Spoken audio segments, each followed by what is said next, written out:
नारी शक्ति में कोई है ही नहीं। मैंने कहा सर ये तो मैं बोल ही नहीं सकती क्योंकि ये सच नहीं है, हमारा देश बहुत पिछड़ा हुआ है नारी शक्ति की बात करने में। तो उन्होंने बोला नहीं आप गलत कह रहे हो, आप सोचो सोचो सोचो। मुझे लगा ठीक है मार्क्स चाहिए, वो जो बोल रहे बोल देती हूँ, हाँ मैं हाँ बोल देती हूँ।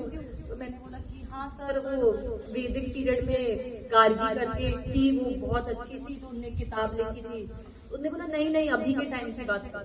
मैं सोच रही हूँ मेरे दिमाग में कुछ आ नहीं रहा क्योंकि हमारे देश में लोकसभा में या फिर विधानसभा में भी बहुत कम महिलाएं हैं, बहुत कम महिलाएं नेता हैं, बहुत कम महिलाएं पुलिस अधिकारी है, बहुत कम महिलाएं आईएएस ऑफिसर है, बहुत कम महिलाओं के खुद के व्यापार है। मेरे दिमाग में आ ही नहीं रहा। बलात्कार हमारे देश में होते हैं, घरेलू शोषण घरेलू हिंसा हमारे देश में होता है, मेरे दिमाग में कुछ नहीं आ रहा। मैंने कहा सर नहीं इम्प्रूवमेंट की जरूरत है। सर बोले नहीं सोचो सोचो। सर ने बोला कि हमारे देश में हमारा देश है जिसमें महिला प्रधानमंत्री थी इंदिरा गांधी जी, और कोई देश नहीं है जिसमें थी।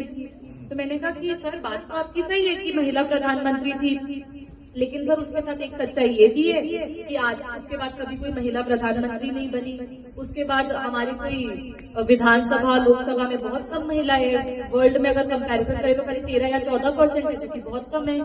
पंचायत में भी 33% 33% औरतों का वो तो बन गया, रूल तो बन गया, लेकिन उनकी जगह उनके पति कई बार काम करते हैं।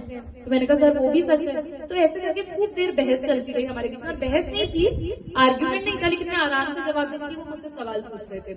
फिर लास्ट में वो मेरे इंटरव्यू रूम से उठ के ही चले गए। तो मुझे लगा बहुत गड़बड़ होगी, मार्क्स तो बहुत कम आने वाले मेरे। मैंने इतना जवाब दे दी, उनकी हाँ में हाँ ही मिला लेती।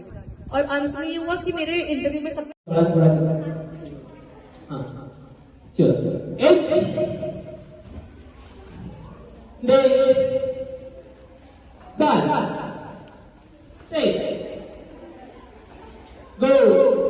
આગળ વાળાને વાગવું ન જોઈએ, થોડા આગળ બાકી જવાનું,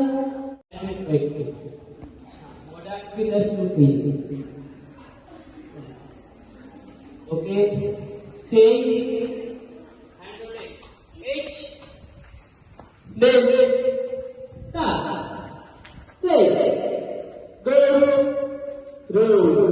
change opposite H then start say go